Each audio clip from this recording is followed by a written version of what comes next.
I trust you. That he trusts Yeah, us. we were just saying this is going to be a lot of fun. Because what is better than the idea of a man who can cook? Yeah, well, Heather, there are men who can cook. As a matter of fact, at least 100 of them. A local event is debunking the misconception that men can't cook by bringing together 100 male celebrity chefs. And here with today's CI recipe, we have State Representative and our guest chef, Chad Hayes, from 100 Men Who Cook. So you're just one of 100. I'm one of 100. It should be a great evening. The evening will be on April the 5th at the David S. Palmer Arena in Danville.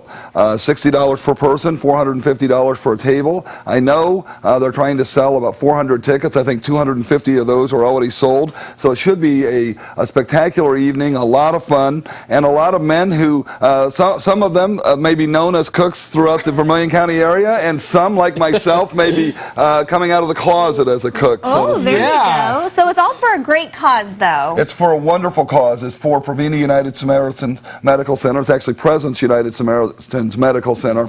And it's really a wonderful event trying to raise money for the family retreat area. This is an area that will be renovated in the hospital that is near the Family Life Center, the OB ward, the intensive care unit, the med-surg ward, and a place where, you know, wellness is not just the patient, it's really the whole family. And when one of our loved ones is in the hospital, having that really nice place for respite, having interactive kind of activities for kids is very, very important. So myself and 99 other men are going to get together and hopefully get us off the dock towards raising upwards of $200,000 to make this renovation a possibility at Presence United Samaritans. Yes. And some men can cook. Absolutely. And sometimes better than our women folk. That's certainly not the case at the Hayes household, but I am told that is the case. And that's the safe answer, and the good one. Now, you've brought a recipe Yeah. to share. Is this what you're going to be cooking that night, or is this This is what I'm going to be special? cooking. This is called the world's best pumpkin cake,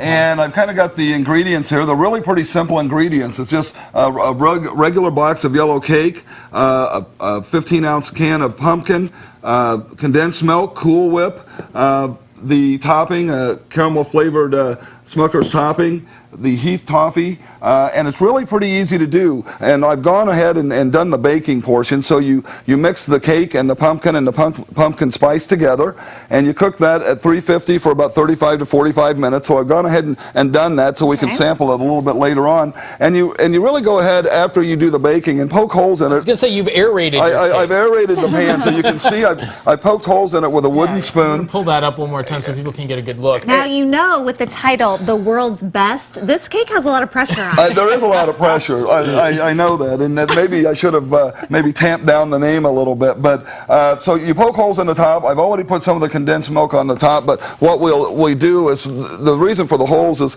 we pour the condensed milk.